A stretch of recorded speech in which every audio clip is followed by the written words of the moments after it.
Well, hey everybody, it's Brent. It's getting cooler, you know what that means. It's time for the fall garden.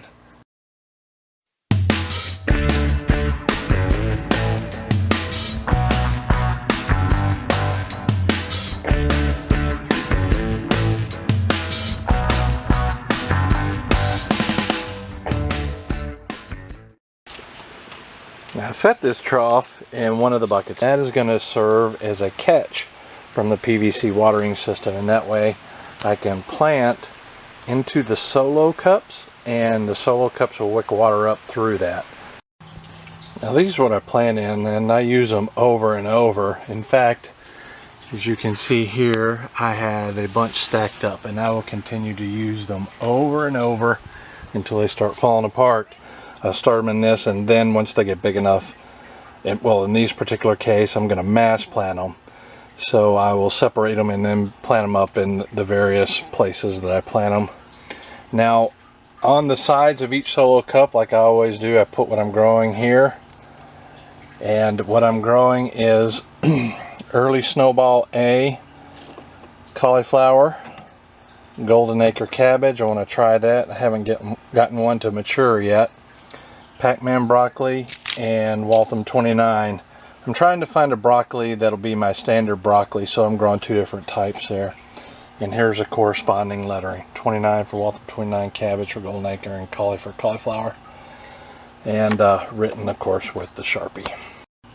I'm taking you close. I'm not sure how well the camera will pick up this seed, but all I did was mass plant. What I'm doing is mass planting. I sprinkled a lot of seed on the top of each one.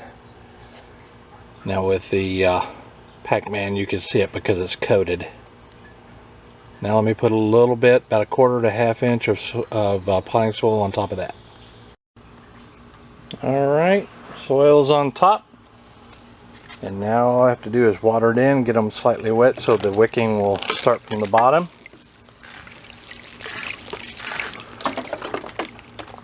And that's all there is to it, folks. I'm going to bring you back, and I'll do the other part when I mass plant them into the various places they're going to grow for the fall garden. I've got, what have we got here? We've got some Pac-Man. We've got some 29, what is it? Not Waltham 29, something like that, broccoli. We've got some cauliflower. I think that's Snowball A. I can't remember if it was in the other. We got some cabbage, which is golden acre. I'm going to try Brussels sprouts in the greenhouse. First time growing Brussels sprouts, actually ever. I don't remember ever growing Brussels sprouts, but maybe a long time ago as a kid on the family farm. So this is, you're looking at, I've got 56 planters, if you will. Now these are the elbows that go on the brassica towers. And when they get to a certain size, like this one, or maybe even a little bigger, all I have to do is just put them on the brassica towers. And the reason why I'm not planting them directly in the brassica towers is because brassicas take a long time to grow, and I have summer crops right now growing in the fawn systems that I want to be able to utilize. I want to carry them as far as possible. So while these are growing, when they get to this size, which will take, I don't know, a good while, I can just leave them in here. Let me show you how I'm loading these up. I just finished this row here. Once these are full, I back the next two up. Leave a little gap there. Then I put the mixture of rice hulls and aged rice hulls. It's about a 50% mix on the top. Sorry about the camera work, I'm bending over while I'm doing this, and then I put it in here. Just like that, and I shove it up in the hole from the bottom down there. And then I move the next two over, just like that. Do another row. Doesn't take long at all. Okay, I've done this before where I've mass planted into cups or cells or various things like that. And now we're at the point where we need to separate these and get these into a bigger pot, or if you wanted to plant in the garden or what have you. But this is in preparation for the fall garden, so I'm going to put these in my brassica towers. Now you don't have to do that, obviously. Plant them in whatever you want.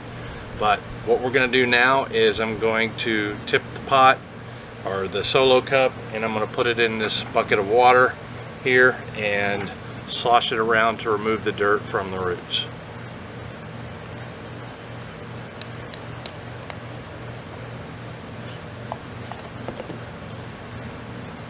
Here you can see the root system. It was in the solo cup. There's not a whole lot of roots, and it should be pretty easy to put it in here, grab a hold of the plants, and just kind of move it back and forth real easily. You can tease the root system, kind of tickle the soil around like this, and that'll separate it, help separate it. You can see how much is on there now. Okay, you don't have to get all of them off. I'm bringing it out to show you. And then it's a matter of just slowly pulling them off like this. Piece of cake. I'm putting it into some, this is the, come out of my storage barrels. There's no value in that at all. It's not, doesn't have any chemicals or anything. So let's see what we got there too.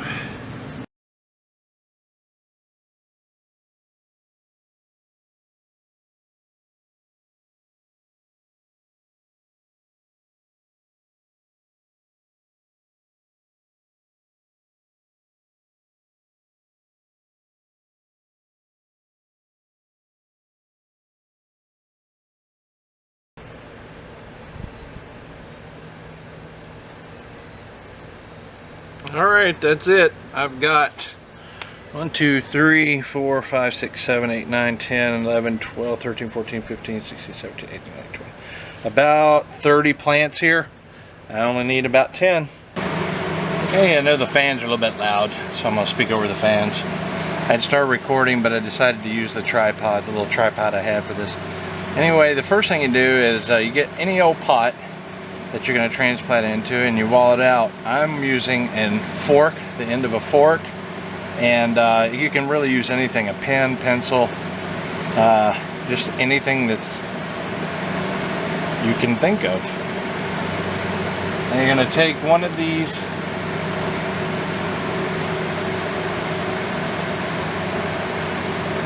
little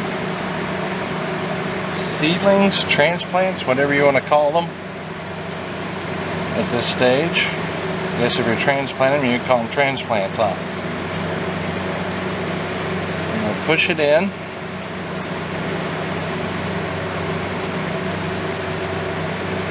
And then you're going to take and bring the soil back around it just like that.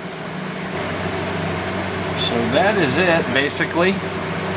I'm going to stop the camera and do all that I need to do here, and then I'll bring you back for the last step, which is watering it in.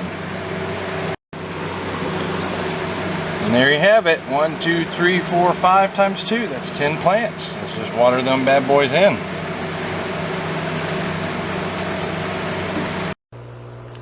You remember this configuration?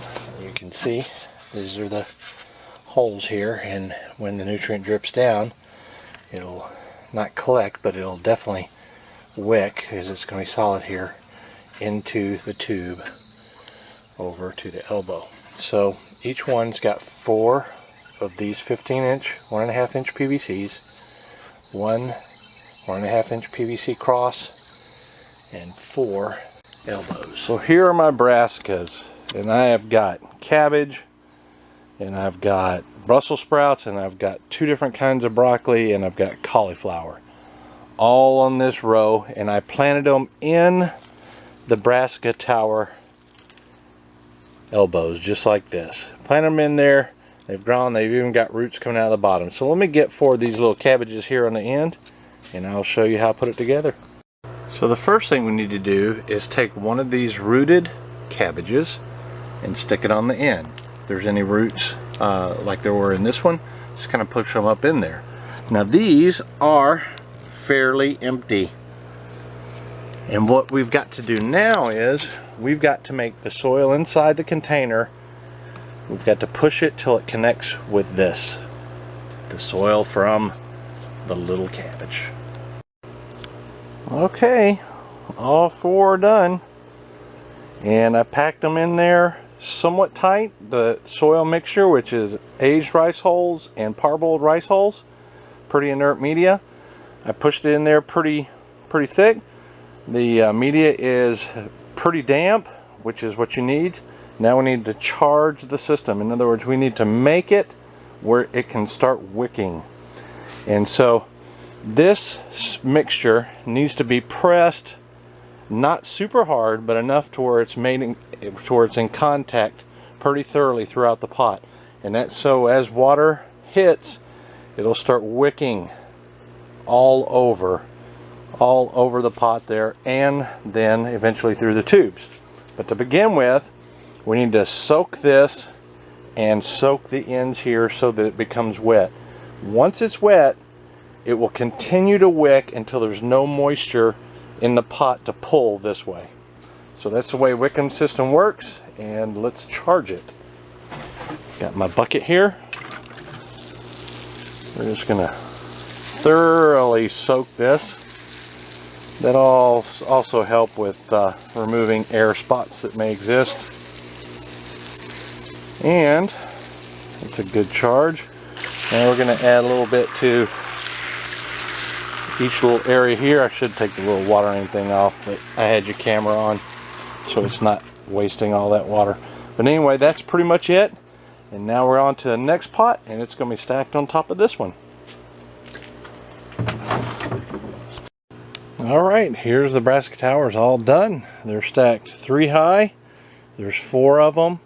So if you figure you got 3 high times 4 is 12, times 4 is 48 brassicas in there. What I've got planted in there are cabbage, golden acre cabbage, 2 types of broccoli, Pac-Man and Waltham 29.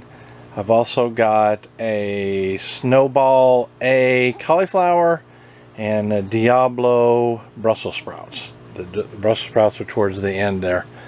And so that's what I've got growing in the brassica towers. Now, you see a tomato here. I'm about to collect the seed from that one up there. And that is a Romanesco squash over there.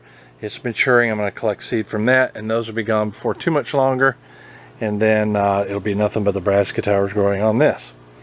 So, part of the thing that's good about the brassica towers are the ability to plant something in the top bucket. Not only is a PVC watering system sit on top, feeds here, and they're really stable, but also you can plant something on here. So what I'm planting in all 4 are 3 different types of spinach. The first one is going to be Thai spinach. That's almost the end of my seed for Thai. That's a hybrid if I remember correctly. Then I've got this spinach here from Baker Creek. You can do some research on that if you like. I believe that's organic. You're also going to do it in this bucket, and on the end here we're going to put in something called Abundant Bloomsdale from High Mowing Seeds. So 3 different seed companies, 3 different types of spinach. The way I plant is very easy. I do it the same way almost every time inside the greenhouse. I fill it up to near the top, then I place the seeds in the various locations however dense I want it, and then I just simply take some and I just spread it, some new mixture, medium, on top till it's about the density I want. Usually not very thick at all, like so. And then I just kind of pat it just gently, and then I'll go back and I'll water it in, and that'll just make it all, it'll make the medium come in contact with the different seed very nicely. So it'll work out just great. And I'll do that with all 4 of these.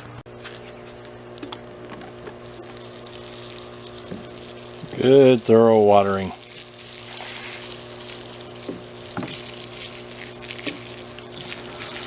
Settle it all in nice. Alright, and last I want to show you here the collars. A lot of these cabbages are especially known for this. They will send out a oh, I guess a stem that's a little too long for the before it actually starts growing the base of the cabbage. Sometimes it'll shoot out and it'll hang down a little bit. So what I devised here is a little collar that I add to this, and it props it up where it's a little higher, and the center of the gravity of the cabbage will hopefully sit on top of this collar. Now when it gets a little taller, I'll add some soil into that. So that's pretty much it. I'll finish watering in the top of these spinach seed, and everything here is done, and we'll see how she does for the winter.